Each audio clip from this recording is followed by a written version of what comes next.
Introduction to Rowlandson.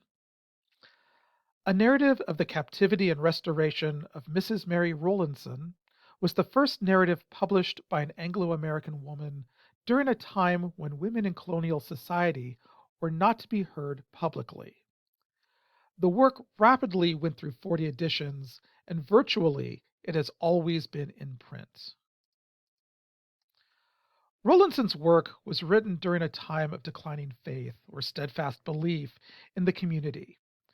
King Philip's War, which lies in the background, was seen as a test by God of the commitment of the Puritan community, as well as a reminder of God's providence and plan for the Christians.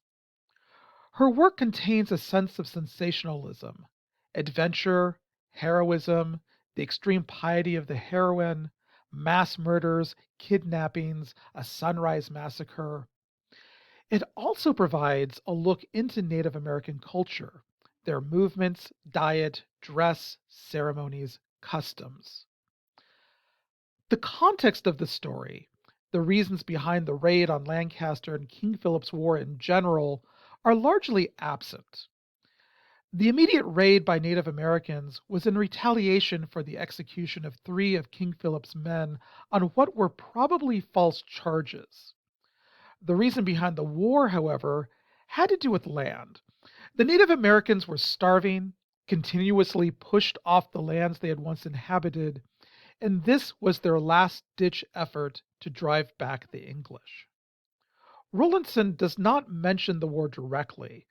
This makes it appear as if Native Americans just attacked innocent people and kidnapped women and children to be their slaves. There may be a dual purpose to her story. On the one hand, it is a private text written to justify and explain her experience to herself and her family and explore how this experience changed her.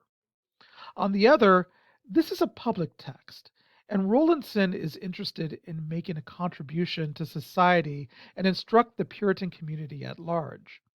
Indeed, one of the main questions to ask about her work is how her personal story provides a model for others to follow. Something else to notice about her work is the use of typology, how she relates her experience to the Bible. Indeed, her work vacillates between pure story and biblical commentary. Similar to the Puritans' experience in the wilderness, she goes through trials and tribulations, but this is all part of God's greater plan, and God in his providence will ultimately deliver her. The concept of self examination is important to her experience and her being a model for others. She reviews her life, the wrong she has done, how God has justly and lovingly afflicted her to reveal how she has strayed and bring her back to the right path. Lastly, consider how her work follows the three-part structure of a captivity narrative. First, the dramatic capture and harrowing raid on Lancaster to open the narrative.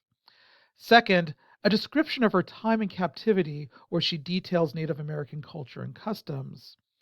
Third, her eventual release and redemption.